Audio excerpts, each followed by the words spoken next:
कहानी सच्ची लगन। लिखारी जुल्फिकार अली बुखारी।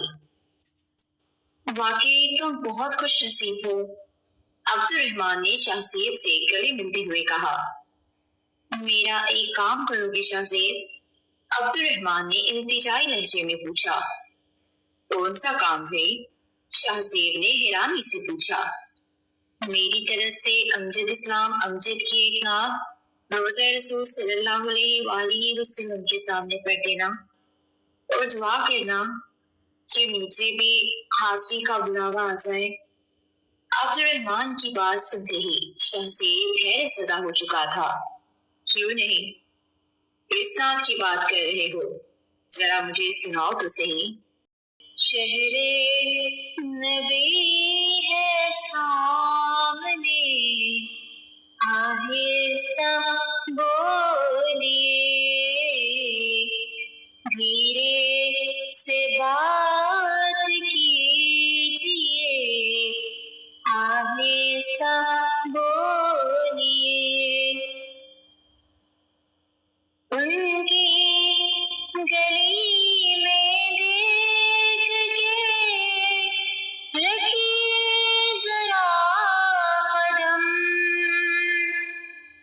उनकी गली में देख के रखिए जरा कदम,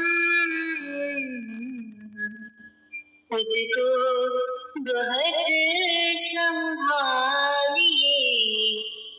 आहिस्ता बोलिए। उनसे कभी ना कीजिए अपनी सदा बुलंद, पेशे नबी जो आइए, आहिस्ता बोलिए, पेशे नबी जो आइए, आहिस्ता बोलिए। माशाअल्लाह, सुभान अल्लाह, क्या हो गई है। इसमें तो इस जानिब इशारा हो रहा है कि रोज़े रसूल सल्लल्लाहु अलैहि वसल्लम पर जब हाजिरी हो तब खामोशी के साथ दुरूद शरीफ पढ़ना चाहिए और इबादत खुशू व खुजू के साथ करनी चाहिए और शोर व गुल से परहेज करना चाहिए। शाहज़ेब ने अब्दुर्रहमान की नात खत्म होते ही सराहते हुए बात कही तो अब्दुर्रहमान ने तस्दीक करने की खातिर सर को हिलाया और फिर शाहज़ेब को सूरतुल हुजरात की एक आयत का तर्जुमा सुनाने लगा। ऐ ईमान वालों, अपनी आवाज को नबी अकरम सल्लल्लाहु अलैहि वसल्लम की आवाज से ऊंचा ना करो और ना इस तरह आवाज दो जैसा कि तुम में से बाज को बाज आवाज देते हैं। ऐसा ना हो कि तुम्हारे अमाल ज़ाया हो जाए और तुम्हें पता भी ना हो। बेशक वो लोग जो रसूल सल्लल्लाहु अलैहि वसल्लम के पास अपनी आवाज को बुलंद करते हैं, ये लोग हैं कि अल्लाह ताला ने इनके दिलों को तकवा के लिए खास कर दिया है और उनके लिए बख्शिश और बड़ा अजर है। अब्दुर्रहमान की बात मुकम्मल होते ही शाहज़ेब ने बोलना शुरू किया। अब्दुर्रहमान, आपकी पसंदीदा नात में जरूर दरबारे नबी सल्लल्लाहु अलैहि वसल्लम में पढ़ूंगा। शाहज़ेब ने हतमी अंदाज में कुछ सोचते हुए कहा और फिर कुछ तवक्कुफ के बाद दोबारा अब्दुर्रहमान से मुखातिब हुआ। तुम्हारी मालूमात तो मुझे रश्क आ रहा है। मुझे भी एक किताब में पढ़ी हुई बात याद आ रही है। मैं भी तुम्हें वो बताता हूँ ताकि तुम्हारी भी मालूमात में इजाफा हो जाए।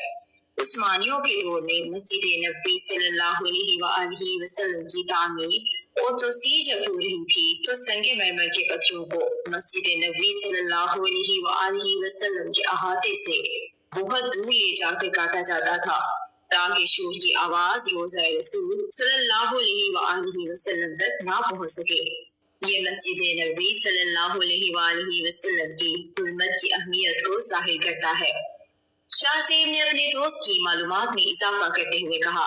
शाहज़ेब को समझ आ गई थी कि अब्दुर्रहमान उसे क्या समझाना चाह रहा है।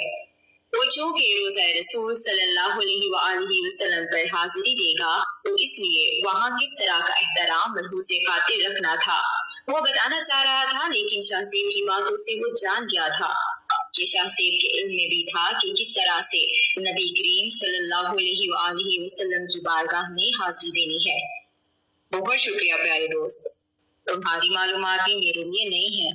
شاہ زیب نے کہا اور پھر اچانک اس نے اپنی گھڑی کی طرف دیکھا تو اسے یاد آیا کہ ابھی تو اپنی چھوٹی بہن سارا کو ٹیوشن سینٹر سے لینے جانا ہے۔ اس نے عبد الرحمن سے اجازت لی اور گھر کی طرف چل دیا۔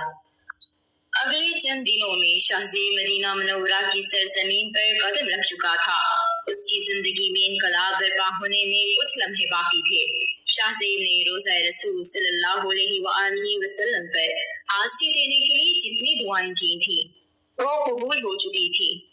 جب شاہ زیب روزہ رسول صلی اللہ علیہ وآلہ وسلم کے سامنے کھڑا ہوا تو اس کی آنکھیں نم ہو رہی تھیں اور وہ عبد الرحمن کی پسندیدہ نعت دھیرے دھیرے پڑھتا جا رہا تھا۔